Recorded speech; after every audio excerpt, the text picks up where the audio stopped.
Magandang tanghali, BTN. Narito po tayo ngayon sa Sitio Lamuan, Quezon, Rizal, kung saan matatagpuan natin ang Daluyan Farm.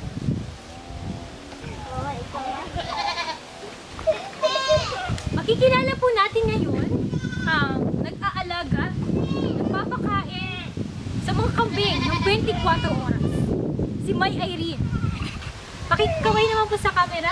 Yan. Yan po ang masipag na nag-aalaga sa kanila. Ngayon po makikilala po natin kung sino-sino ba itong mga kambing na to. Paki-close up. Ay, close up ba? May mga mestiza. May mga black American.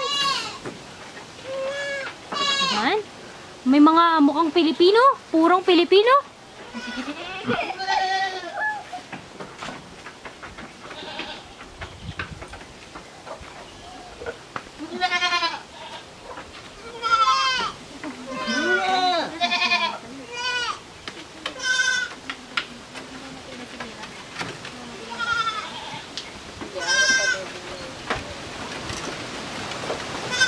Makikilala po natin ngayon ang isang kambing na sinasabing isang himala.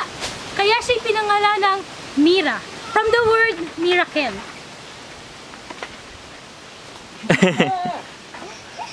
Ito ya. Yan! Ito. Lumabas na po siya. Ayan. Siya. Anong ginagawa niyan? Aba, nasa 5 days siya, hindi pinadede. Ayan. Naririnig po natin. 5 days siya, hindi pinadede ni maganda.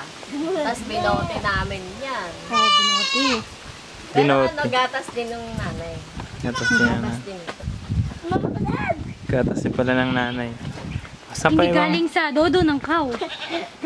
Pinipigaw. Ito pala Ayan yung... po, yan. Makikilala po natin ngayon ang dahilan, ang responsable sa pagdami ng mga kambing dito sa Daluyan Farm. Ano bang masasabi ninyo? Speechless. Ano pangalan niyan? Si Barako. Ha? Siya ang ama ng mga anak. Mama, nawa ka natin candy. Pakikausap na. Okay, time na para magpaalam. Okay.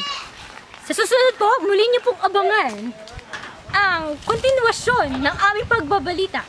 Dito lamang po sa BTL Production. Ako po si Candy Apin, nag-uulan.